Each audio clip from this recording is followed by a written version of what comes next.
विघ्नहर्ता श्री गणेश, श्री गणेश, श्री गणेश। देखिए यजमान जी, पाठ अच्छा करता है श्रीधर, ये मानता हूं मैं, और आप उससे प्रभावित भी अवश्य हैं, किंतु आनंदित होकर के अधिक संभावना देने की आवश्यकता नहीं है उसे। जो उचित है वही कह रहा हूं मैं, क्योंकि संभावना में स्वर्ण मुद्राएं ही स्वीकार करता है।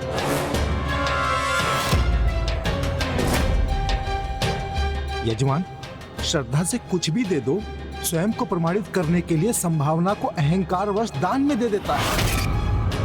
अब ये देने वाले की श्रद्धा का अपमान नहीं है तो और क्या है? ढोंगी है वो, ढोंगी। नहीं नहीं, इतने धर्मनिष्ठ पंडित अहंकारी हों, मुझे विश्वास नहीं होता। यजमान, यही तो ढोंग की पराकाष्ठा है। आपको मेरे कहे पर विश्वास नहीं है तो स्वयं संभावना देकर के देख लीजिए। माता रानी की कसम, ये यहाँ से निकलेगा और आपकी दी हुई संभावना बांट देगा।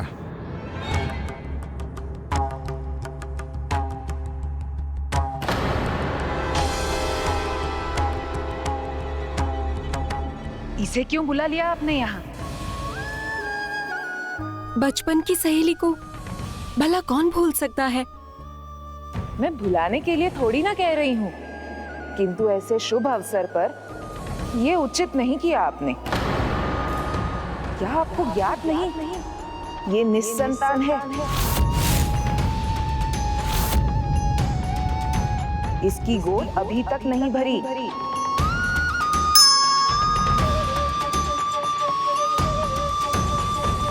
ज्ञात है, किंतु इसमें अनुचित क्या है? मुझे लगता है आपको ये नहीं पता कि ऐसे संतान रहित स्त्री को ऐसे शुभ अवसर पर आना अशुभ माना जाता है।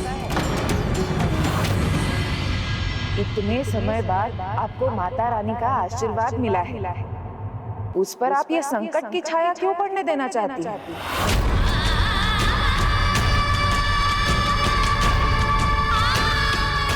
अपनी होने वाली संतान पर आप ये अशुभ साया पड़ने देना चाहती हैं तो उसे निकट आने दीजिए।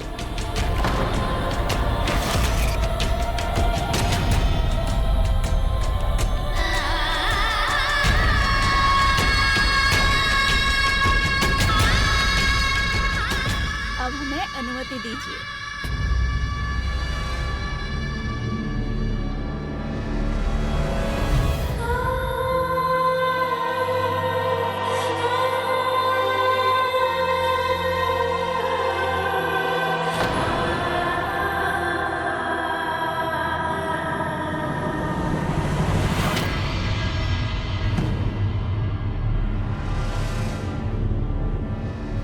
वहीं रुको, आगे मत बढ़ना।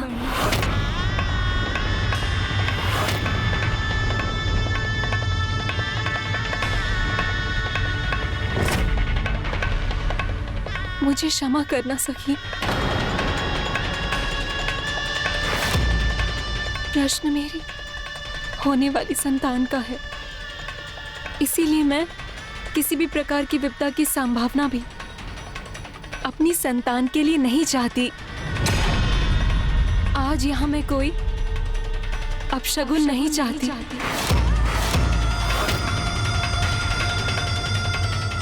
क्षमा करना सखी।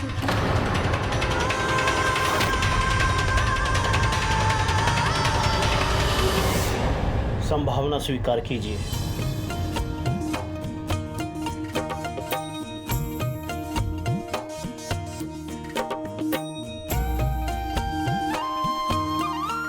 धन्यवाद। जय माता की। जय माता की।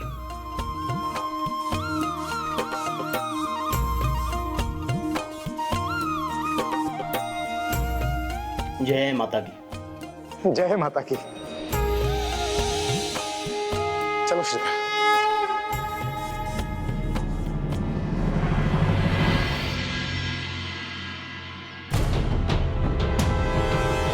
श्रीधर, आज जीवन की अंतिम संभावना प्राप्त कर रहे हो तुम। बस एक बार ये संभावना किसी को दान तो दे दो, फिर संभावना की संभावना ही मिट जाएगी। भिक्षाम दे, भगवान के नाम पे कुछ भिक्षाम दे, ईश्वर के नाम पे कुछ भिक्षाम दे। क्या हुआ? आज ये कुछ बात क्यों नहीं रहा? 2 दिनों से कुछ नहीं खाया हूँ। शीघ्र संभावना एकत्र कर भंडारा करूंगा, तब माता के दर्शन का सुख प्राप्त होगा मुझे।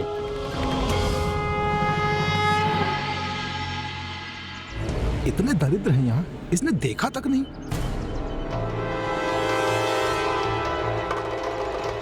कहीं मैं झूठा ना बन जाऊं, कुछ तो करना होगा मुझे।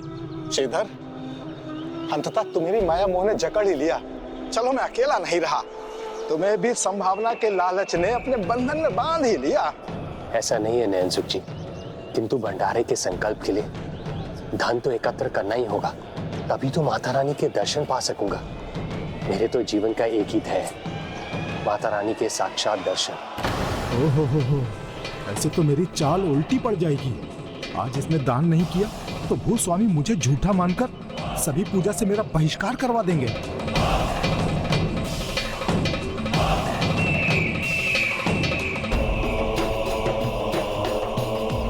किंतु श्रीधर, इन निर्धनों की ओर तो देखो, वो तो बस तुमसे आस लगाए हैं। क्या होगा उनका?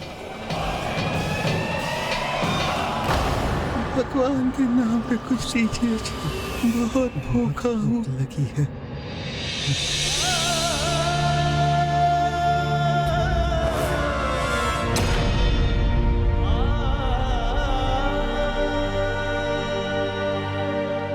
हे माता रानी, मुझे क्षमा कीजिए।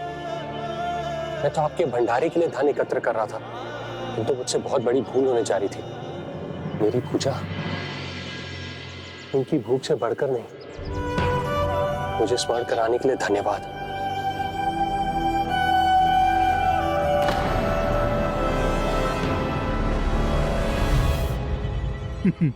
ये तो बड़ी सरलता से मान गया। बस हो गया मेरा कार्य।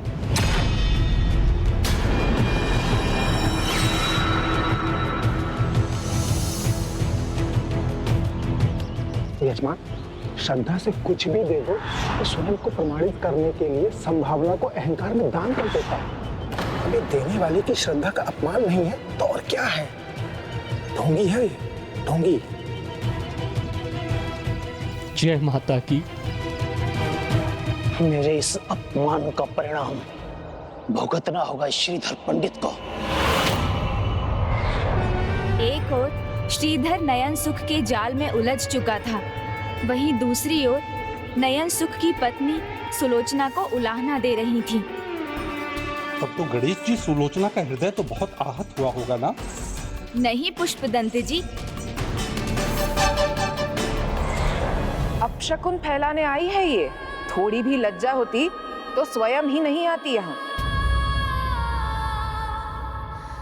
अभी भी यहीं खड़ी है, लौटती ही नहीं। स्वयं की कोई संतान नहीं, इसलिए अपने सखी से ईर्ष्या कर रही है ये।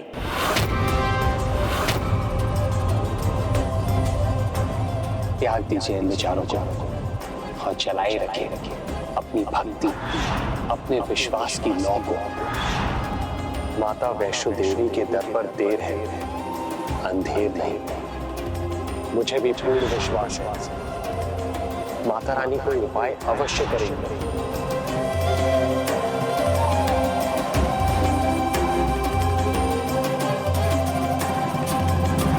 नहीं, ना कोई अपशकुन, ना ही कोई ईर्ष्या। इन सब से प्रभावित होकर नहीं आई हूँ। मैं तो सभी की भांति अपनी सखी को भविष्य की शुभकामनाएं देने आई हूँ। हम सभी को ये भ्रम है, हमने जो भी अर्जित किया है वो हमारे कारण है, किंतु सत्य तो ये है कि जो भी हमें मिलता है माता रानी की कृपा से ही मिलता है। उनकी दृष्टि में हम सब एक समान हैं। उनके लिए ना कोई शुभ है ना अशुभ। यदि अन्यों को संतान का सुख मिला है तो उसका ये अर्थ नहीं कि मैं अशुभ हूँ। अशुभ होने का कारण तो एक ही है, निम्न कोटि की सोच होना। मुझे विश्वास है एक दिन वो मेरी भी गोद अवश्य भर देंगी, और संभव है यदि वो अभी मुझे ये सुख नहीं दे रही हैं तो मुझे उनके लिए अभी और महत्वपूर्ण कार्य करने हैं। सब जानकर भी मेरी बचपन की सखी मुझसे भेंट नहीं करना चाहती है, तो कोई बात नहीं, मैं शांति से लौट जाऊंगी यहाँ से।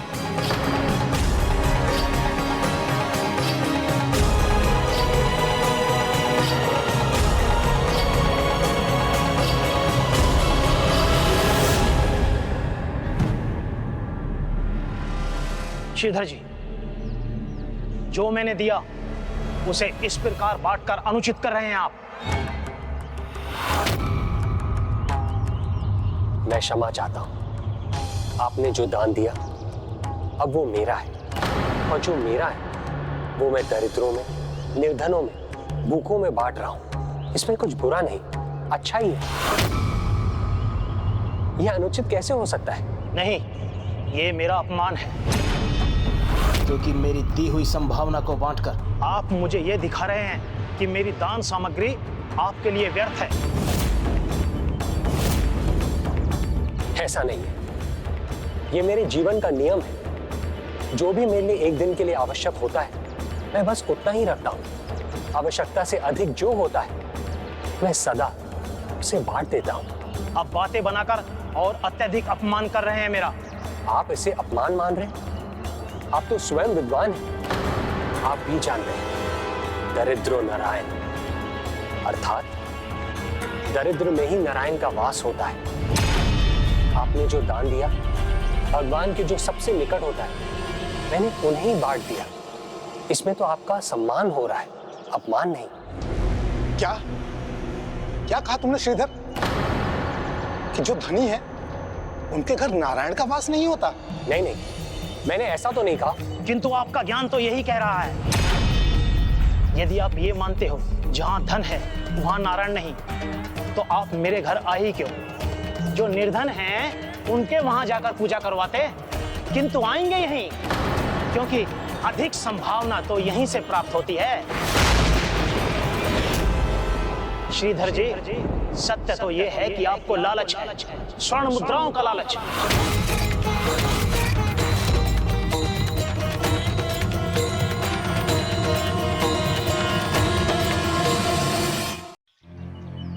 अधिक संभावना के लालच में मैं कहीं नहीं जाता। यजमान प्रसन्न होकर जो दे देते हैं, मैं उसी में प्रसन्न रहता हूं। वो चाहे फिर एक चावल का दाना क्यों ना हो, वो भी मेरे लिए पर्याप्त है। अच्छा, तो चावल का एक दाना बहुत है? हाँ, मानो तो चावल का एक दाना भी बहुत है।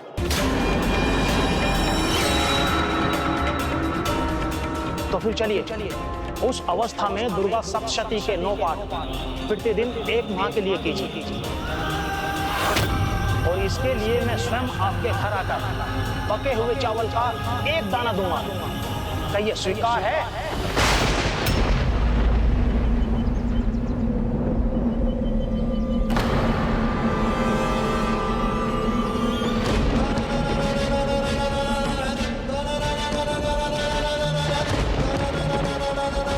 क्या हुआ? बड़ी बड़ी बातों के लिए तो बड़ा मुख खुल रहा था, अब क्या सांप सूंघ गया?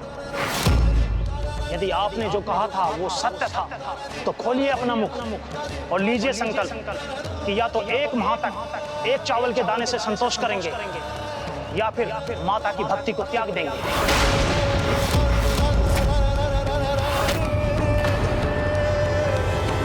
एक चावल के दाने से संतोष करेंगे, या फिर माता की भक्ति को त्याग देंगे। माता, श्रीधर के साथ ये क्या हो रहा है? मेरे भक्त की भक्ति की परीक्षा में उसकी भक्ति का प्रमाण मांगा जा रहा है। एक संपूर्ण मास, प्रतिदिन मात्र 1 दाना अन्न, उस पर भला कोई कैसे जी सकता है? श्रीधर ने अवश्य ये अस्वीकार कर दिया होगा, है ना गणेश जी? और सुलोचना, क्या उनका उपहार उनकी सखी ने स्वीकार किया?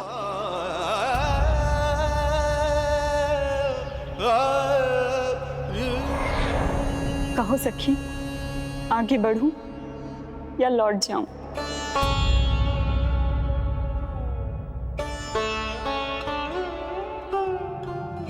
उत्तर दीजिए श्रीधर जी। मेरा प्रस्ताव स्वीकार है आपको?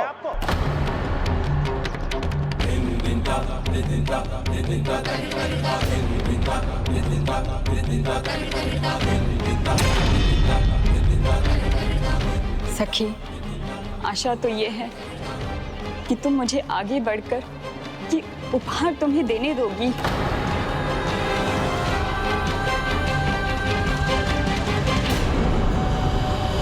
नहीं,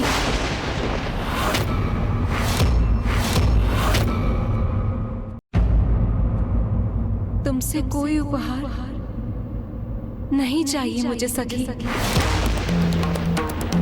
माता रानी का कोई अत्यंत महत्वपूर्ण कार्य करना है तुम्हें, इसीलिए तुम्हारी गोद अभी तक नहीं भरी है। यही कहा था ना तुमने? तो जाओ, पहले माता रानी का कार्य करो।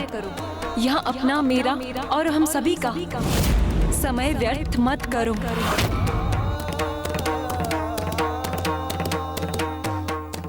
और कुछ सुनना शेष बचा हो तो रुक जाओ, अन्यथा चली जाओ यहाँ से।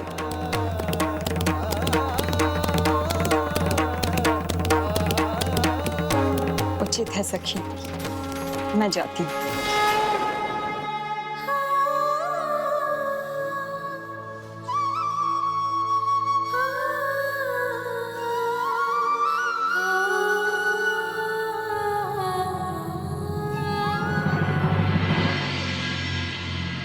क्या हुआ श्रीधर जी?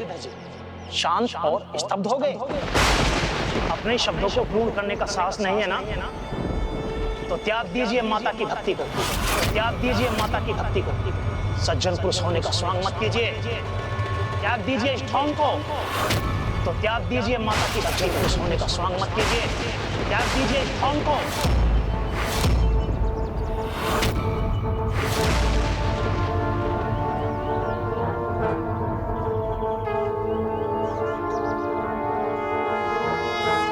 माता रानी पर मेरा विश्वास नहीं टिक सकता। माता रानी जो कहती है, जो चाहती है, मैं वही करता हूं। असंभव है। ये भी माता रानी की ही परीक्षा है। जब परीक्षा देने वाली भी वो है और उद्धार करने वाली भी वो है, तो मैं भी संकल्प लेने को प्रस्तुत हूं। संकल्प लेने को प्रस्तुत, संकल्प लेने को प्रस्तुत।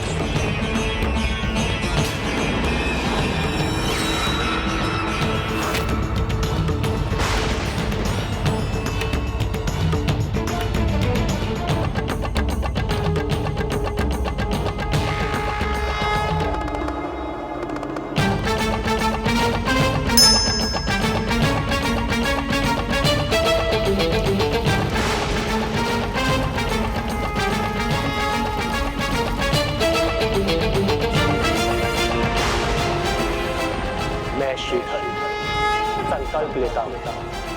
एक माह तक मैं भूस्वामी जी के प्रस्ताव के अनुसार प्रतिदिन 9 बार संपूर्ण दुर्गा सप्तशती का पाठ करूंगा।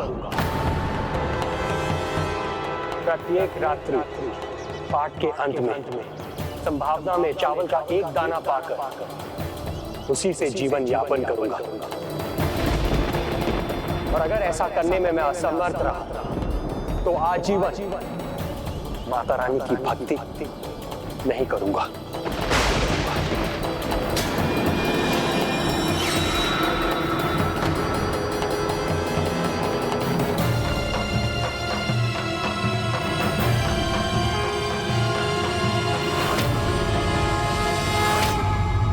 इतना कठोर संकल्प ले लिया स्वामी ने।